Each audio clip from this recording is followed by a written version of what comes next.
अंदर एक टूटा जलयान थकी लहरों से पूछता है पता। दूर पीछे छूटे प्रवाल द्वीप का बांधूंगा नहीं, सिर्फ कांपती उंगलियों से छू लूं तुम्हें। जाने कौन लहरें ले आई हैं, जाने कौन लहरें वापस बहा ले जाएंगी। मेरी इस रेतीली वेला पर एक और छाप छूट जाएगी, आने की, रुकने की, चलने की।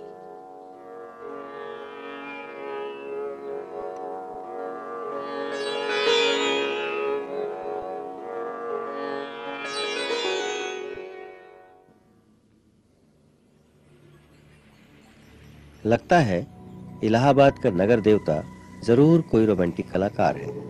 इस शहर की बनावट, गठन, जिंदगी और रहन सहन में कोई बंधे बंधाए नियम नहीं। हर जगह एक स्वच्छंद खुलाव, एक बिखरी हुई सी अनियमितता। बनारस की गलियों से भी पतली गलियां और लखनऊ की सड़कों से भी चौड़ी सड़कें, यॉर्कशायर और ब्राइटन के उपनगरों का मुकाबला करने वाले सिविल लाइंस और दलदलों की गंदगी को मात करने वाले मोहल्ले।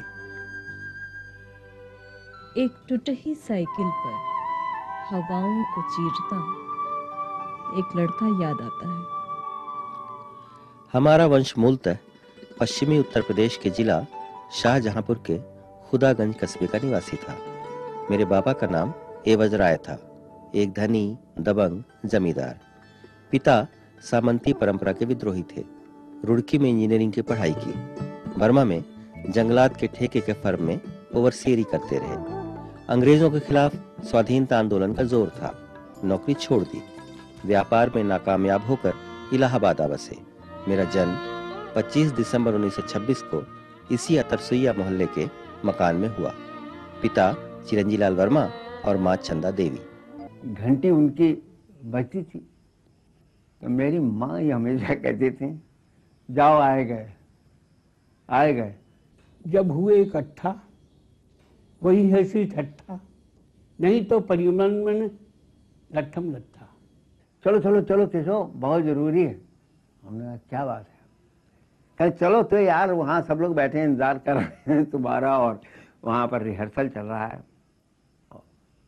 हमने कहा चलो भैया। उसने कहा था का नाटक हम लोग खेल रहे थे, उसमें बड़े बड़े लोग थे कि उसमें रघुवंश ने एक्टिंग की थी, शाही ने एक्टिंग की थी, गोपेश ने एक्टिंग की थी, और साहब उसमें तमाम और दूसरे लोग भी थे। पंत जी भी उसमें डायरेक्शन में थे। इतना खुलापन था, लड़ते थे, जम के लड़ते थे, विरोध करते थे किसी का तो एक होकर करते थे। और उस समय प्रगतिशील और पनवल के बीच में एक द्वंद्व था। पजबल के लोग इतने नक चिढ़े लोग थे, इतने नक चढ़े कि हमारे यहाँ जो संविधान बना और जो तथाकथित मतलब उसके नियम थे, उसमें ये था कि जब तक सब लोग एग्री न करें तब तक कोई आदमी परिमल का मेंबर नहीं बन सकता। मैं परिमल में 48 में आया और परिमल शायद 44 में या इसमें हो गया था। विशन नारायण जी उसके सेक्रेटरी थे। ये ग्रुप था कुछ उत्साही कवियों का, इस प्रकार के रचनाकारों का और एक पर मौजी लड़कों का। परिमल एक तरह से प्रगतिशील लेखक संघ के विरुद्ध एक मोर्चे के रूप में गठित हुआ, अपनी भूमिका भी अदा करने लगा और भारतीय उसके नेता थे।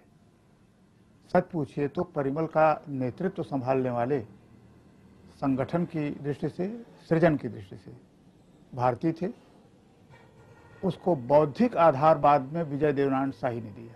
There were several things that were unique about the novel, also for the cinema. The most important thing to me was the fact that here was a writer, Dhananjay Bharti, who one might consider as one of the generation of modernists, you know, among Hindi writers, who wrote a novel on multiple levels.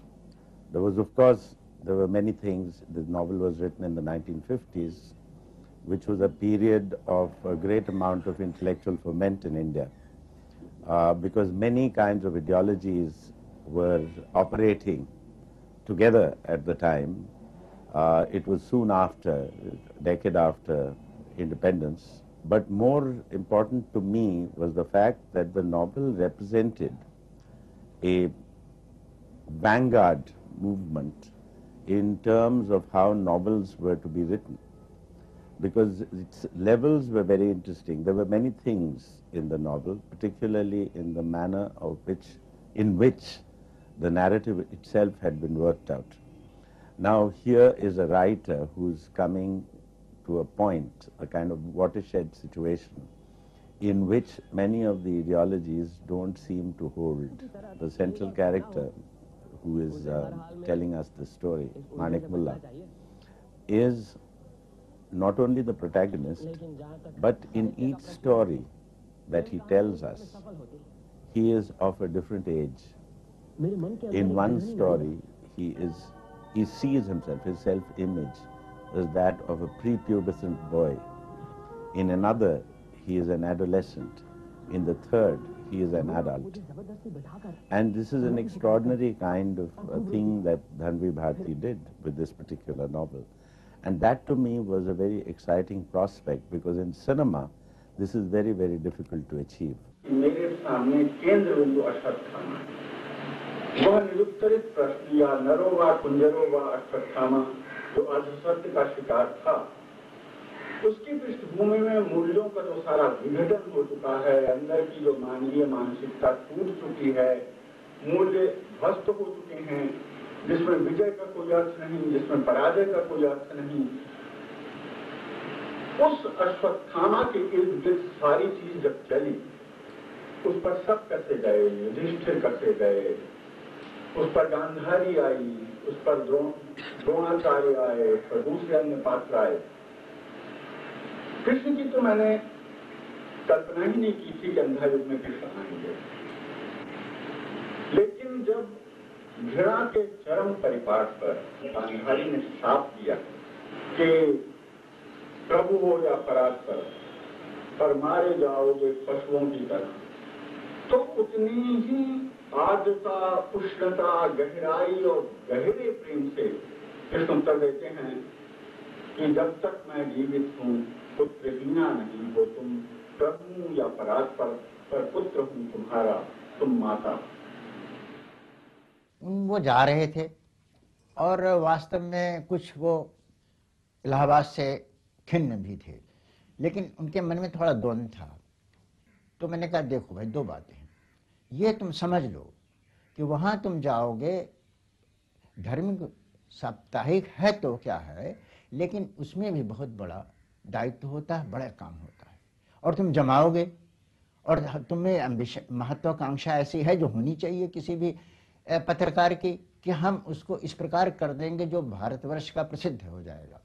ऐसे स्थिति में तुम ये समझ लो कि तुम्हारा लेखन मुश्किल हो जाएगा, कठिन हो जाएगा। तो वो कुछ सोचा और कहा कि नहीं भैया, मुझे रघुवंश भैया, मुझे जाना है। धर्मवीर भारती ने जब धर्मयुग शुरू लिया अपने हाथ में, तो ये बात अब मैं अपनी तरफ से नहीं कर रहा, एक बहुत बड़े आदमी का नाम ले रहा हूँ।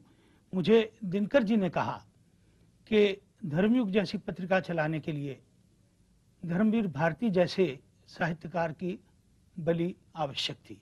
भारती जी को जब मैं मिला तो वो हिंदी पत्रकारिता के बेताज बादशाह थे। धर्मयुग वो यूं चलाते थे जैसे कोई फैनेटिक अपने धर्म को चलाता है। सच ये है कि भारती जी ने सबसे ज्यादा काम धर्मयुग के संपादक के तौर पे धर्मवीर भारती से लिया। अपने समय और यथार्थ से निरंतर अथक टकराहट की एक चेष्टा डॉक्टर धर्मवीर भारती ने कभी नहीं छोड़ी। यदि मिथकीय रूपकात्मकता के द्वारा नैतिक मनुष्य की नियति का साक्षात्कार कराती प्रमृत्यु गाथा जैसी कविता उन्होंने लिखी, तो 1962 के चीनी आक्रमण के बाद उपजे नेहरू युग से मोहभंग की ऐतिहासिक पृष्ठभूमि की कविता पुराना किला भी उनके प्रोफेटिक अंतर्दृष्टि का दुर्लभ प्रमाण है। वर्तमान इतिहास और मिथ्य इतिहास की अंतर क्रियाओं का ऐसा विलक्षण रचनाकार गहरे आत्मसंघर्ष द्वारा कभी कभार ही संभव हो पाता है। मनुष्य की स्वतंत्रता और लोकतांत्रिक मूल्यों के प्रति उनकी अटूट आस्था ने ही उन्हें वो निर्भयता दी जिसके चलते उन्होंने 1971 में बांग्लादेश युद्ध के दौरान अपने मित्र श्री विष्णुकांत शास्त्री के साथ युद्धग्रस्त क्षेत्रों का दौरा किया और मुक्ति वाहिनी के साथ मौत के सीमांतों को बार बार छूकर लौटते हुए बांग्लादेश की आजादी के हिंदी के पहले और एकमात्र प्रत्यक्षदर्शी पत्रकार बने। युद्ध यात्रा की रफ्तें उन्हें उन अंतर्राष्ट्रीय ख्याति के पत्रकारों की कतार में खड़ा करती हैं जिन्होंने विश्व के अन्य देशों में क्रांतियों, युद्धों, आपदाओं और सत्ता परिवर्तनों को खुद घटनाओं के बीच से देखा।